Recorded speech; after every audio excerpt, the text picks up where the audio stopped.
Hello, friends. My name is Iris Hines Flamer, and I am representing BCDI, which is Black Child Development Institute. And I'm going to read a story to you today, and it's called The Patchwork Quilt. It's written by Valerie Flournoy, and we know that's the author, and pictures by Jerry Pinkney, and you know that's called the illustrator.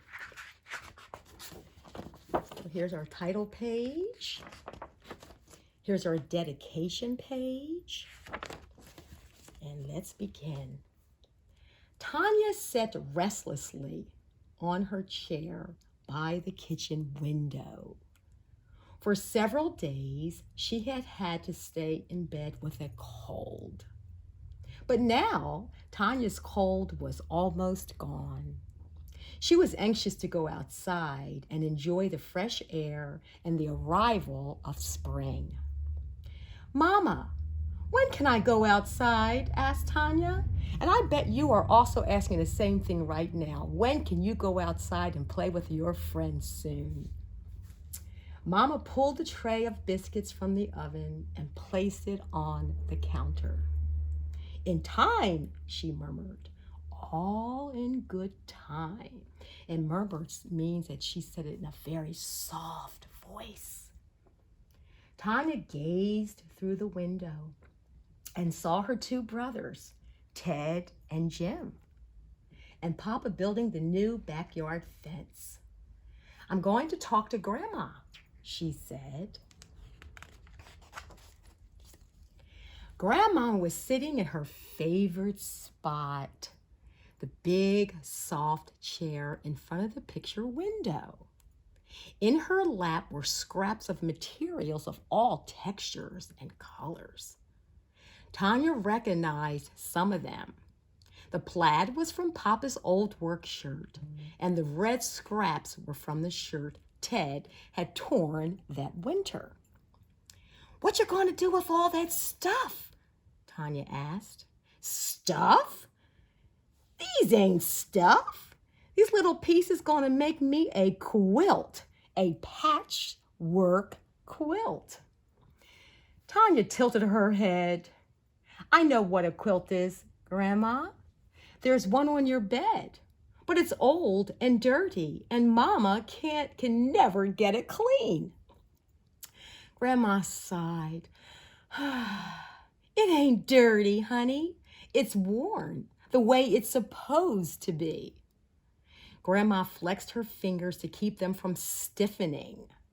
She sucked in some air and said, "My mother made me a quilt when I wasn't any older than you.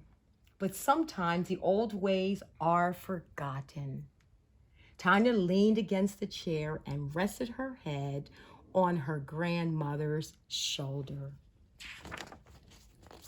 Just then, Mama walked in with 2 glasses of milk and some biscuits. Mama looked at the scraps of material that were scattered all over. "Grandma," she said, "I just cleaned this room and now it's a mess." "It's not a mess, Mama," Tanya said through a mouthful of biscuits. "It's a quilt." "A quilt? You don't need these scraps. I can get you a quilt," Mama said. Grandma looked at her daughter and then turned to her grandchild. "Yes, your mama can get you a quilt from any department store. But it won't be like my patchwork quilt, and it won't last as long either." Mama looked at Grandma, then picked up Tanya's empty glass and went to make lunch. Grandma's eyes grew dark and distant. She turned away from Tanya and gazed out the window, so she kind of looked, staring out the window, absent-mindedly rubbing the pieces of material through her fingers. "Grandma, I'll help you make your quilt," Tanya said. "Thank you, honey. Let's start right now. We'll be finished in no time." Grandma held Tanya close and patted her head. "It's going to take quite a while to make this quilt, not a couple of days or a week or not even a month. A good quilt is a masterpiece. And it's like my quilt here that my grandma made me, which is also a masterpiece. All these different squares were made from love. Grandmom's eyes shone at the thought. Why, I need more material, more gold and blue, some red and green. And I'll need the time to do it right. It'll take me a year at least. A year? Shouted Tanya. That's too long. I can't wait that long, Grandma. Grandma laughed. A year ain't that long, honey. Making this quilt gonna be a joy. Now run along and let Grandma rest. Grandma turned her head toward the sunlight and just closed her eyes. I'm going to make a masterpiece, she murmured, clutching a scrap of cloth in her hand just before she fell asleep. We'll have to get you a new pair and use these old ones for rags, Mama said as she hung the last piece of wash on the clothesline one August afternoon. Jim was miserable. His favorite blue corduroy pants had been held together with patches. Now they were beyond repair, so Jim was not happy about this. Bring them here, Grandma said. Grandma took part of the pant leg and cut a few blue squares. Jim gave her a hug and watched her add his patches to the others. A quilt won't forget. It can tell your life story, she said. Well, the arrival of autumn meant school and Halloween. This year, Tanya would be an African princess. She danced around in the long, flowy robes Mama had made from several yards of colorful material. The old bracelets and earrings Tanya had found in a trunk in the attic jingled noisily as she moved. Grandma cut some squares out of the leftover scraps and added Tanya to the quilt too. So now we have Tanya, and we have Jim, so they're all a part of the quilt so far. Well, the days grew colder, but Tanya and her brothers didn't mind. They knew snow wasn't far away. Mama dreaded winter's coming. Every year she would plead with Grandma to move away from the drafty window. But Grandma wouldn't budge. So Grandma wouldn't move, right? Isn't that what budge means, huh? Grandma, please, Mama scolded. You can sit here by the heater. I'm not your grandmother. I'm your mother, Grandma said. And I'm going to sit here in the Lord's light and make my masterpiece. It was the end of November when Ted, Jim, and Tanya got their wish. They awoke one morning to find everything in sight covered with snow. That's a lot of fun, isn't it, children? Tanya got dressed and flew down the stairs. Ted and Jim and even Mama and Papa were already outside. I don't like leaving Grandma in that house by herself, Mama said. I know she's so lonely. Tanya pulled herself out of the snow, being careful not to ruin her angel. Grandma isn't lonely, Tanya said happily. She and the quilt are telling each other stories. Mama glanced questioningly at Tanya. Telling each other stories? Yes, Grandma says a quilt never forgets. I wonder if that is the case since there's so many parts of that quilt that are representing the family. I bet you it's going to be a great reminder for Grandma.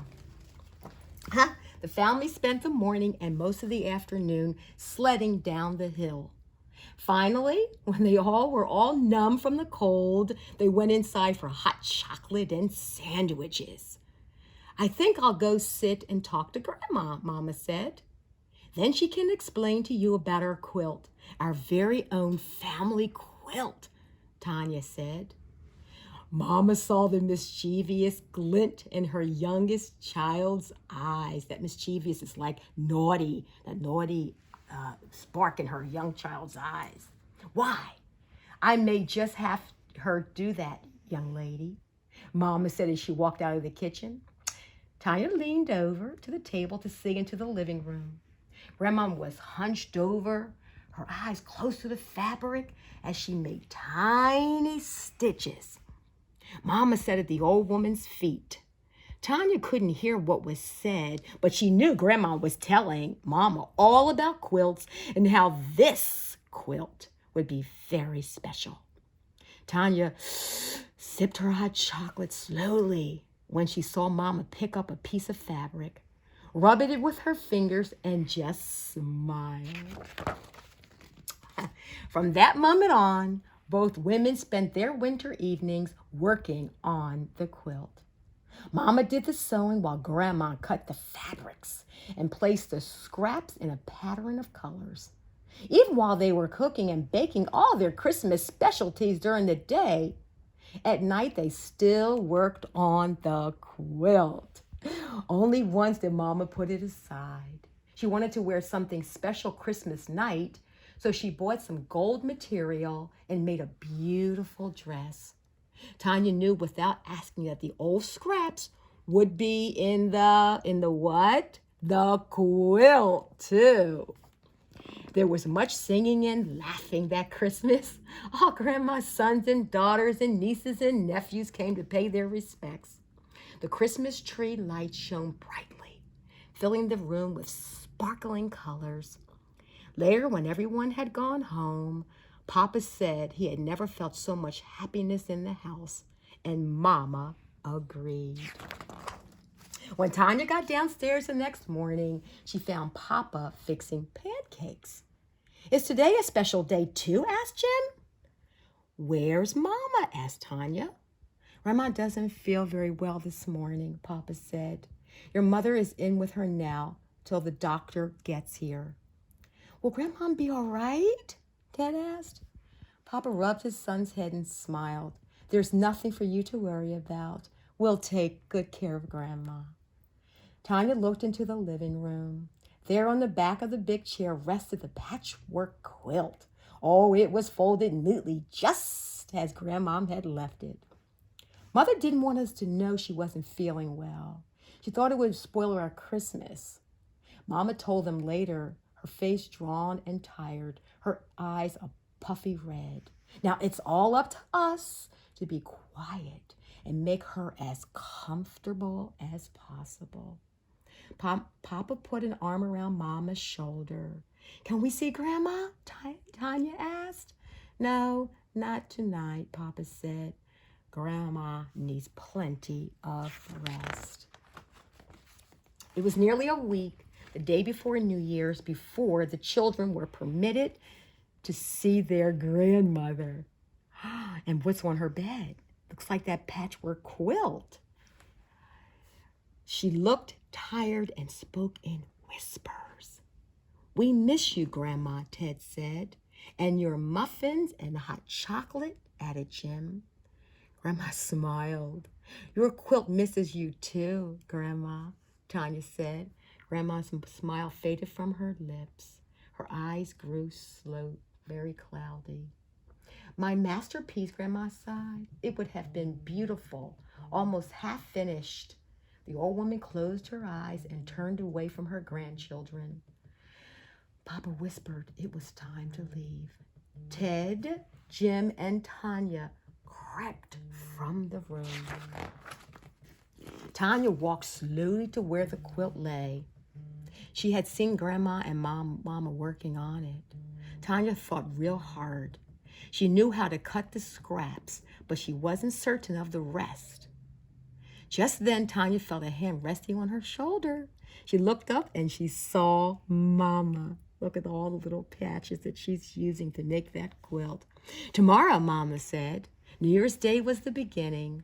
After the dishes were washed and put away, Tanya and Mama examined the quilt. That means they're looking very closely at that quilt and all those parts.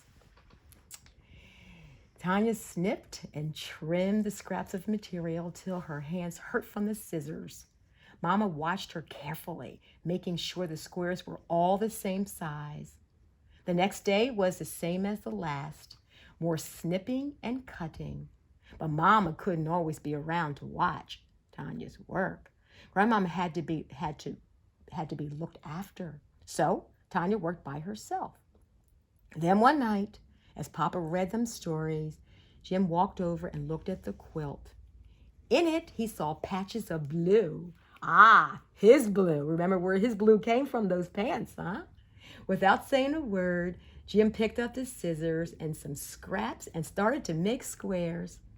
Ted helped Jim put the squares in piles while Mama showed Tanya how to join them. So now it's really a family affair, isn't it? Every day, as soon as she got home from school, Tanya worked on the quilt. Tim and Jim were busy with sports and Mama was looking after Grandma, so Tanya worked all alone. But after a few weeks, she stopped. Something was wrong. Something was missing, Tanya thought. I wonder what's missing. For days, the quilt lay on the back of the chair. No one knew why Tanya had stopped working. I wonder why Tanya had stopped working. Tanya would sit and look at the quilt. Finally, she knew something was missing. Someone was missing from the quilt. That evening, before she went to bed, Tanya tiptoed into Grandma's room, a pair of scissors in her hand. She quietly lifted the end of Grandma's old quilt and carefully removed a few squares from her quilt. February and March came and went as Mama proudly watched her daughter work on the last few rows of patches. Tanya always found time for the quilt. Grandma had been watching too. The old woman had been getting stronger and stronger as the months passed. Once she was able, Papa would carry Grandma to her chair by the window. I needs the Lord's light, Grandma said. Then she would sit and hum softly to herself and watch Tanya work. Yes, honey, this quilt is nothing but a joy, Grandma said. Summer vacation was almost here. One June day, Tanya came home to find Grandma working on the quilt again. She had finished sewing the last few squares together. The stuffing was in place and she was already pinning on the backing. Grandma! Tanya shouted. Grandma looked up. Hush, child. It's almost time to do the quilting on these patches. But first I have some special finishing touches. The next night, Grandma cut the final thread with her teeth. There, it's done, she said. Mama helped Grandma spread the quilt full length. Nobody had realized how big it had gotten, or how beautiful. Reds, greens, blues, and golds, light shades and dark, blended in and out throughout the quilt. It's beautiful, Papa said. He touched the gold patch, looked at Mama, and remembered. Jim remembered, too. There was his blue and the red from Ted's shirt. There was Tanya's Halloween costume, and there was Grandma. Even though her patch was old, it fit right in. They all remembered the past year. They especially remembered Tanya and all her work. So it had been decided. In the right-hand corner of the last row of patches was delicately stitched for Tanya, from your mama and Grandma. So that is the end of the patchwork quilt. I hope you enjoy the story.